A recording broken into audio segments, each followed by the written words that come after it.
The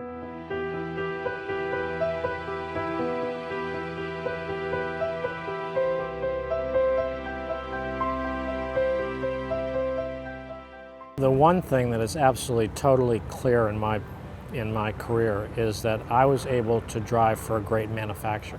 And Peter Gregg, in the early days when I first met him, I was driving a Corvette. I beat him on an autocross in a Corvette. And he said to me, right then, you got to get rid of the Corvette, you got to buy a Porsche if you want to win on a regular basis. And then in 1977, the first time that I actually drove for the official Porsche team in Europe at Le Mans, Professor Porsche brought me aside. He said, we're very proud to have an American on the team. You have a very good reputation. We don't pay a lot of money, but we give you a car that can win this race overall. And winning Le Mans is the equivalent in Europe of winning either the Indy 500 or the Daytona 500. It's a really big, big deal. And I've been lucky to win that race 3 times over there.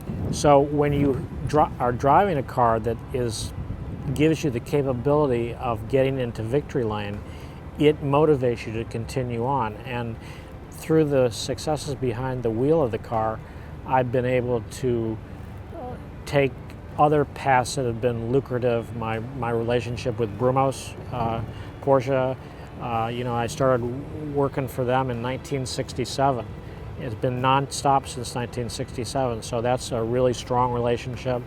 I have a strong relationship with Porsche Cars in North America. I'm the chief instructor of the Porsche driving school up in Birmingham. So all of these things kind of mix together, and it's just I'm the luckiest guy in the world.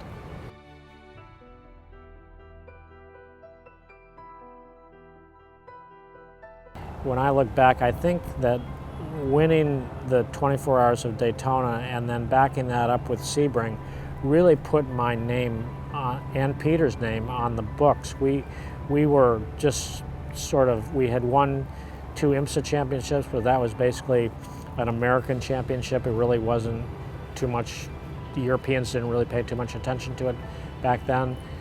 But winning Daytona and winning Sebring, that put us into the spotlight immediately. And then for me, that was followed by a pretty successful year in the Can-Am, finished 3rd in the championship behind Donahue and Fulmer. So that whole swing that happened in a very short amount of time really took my career from who to somebody that people would recognize. And that was pretty cool.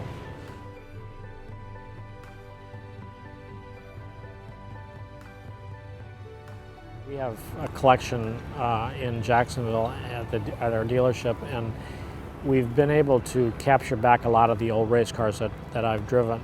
We have a 550 in the collection, and I would love to be able to take that car to Mille Miglia and to run over in Europe, and that race is you race a little bit, you eat a little bit, you drink a little bit, you just have a really great time. And I would kind of really enjoy doing that.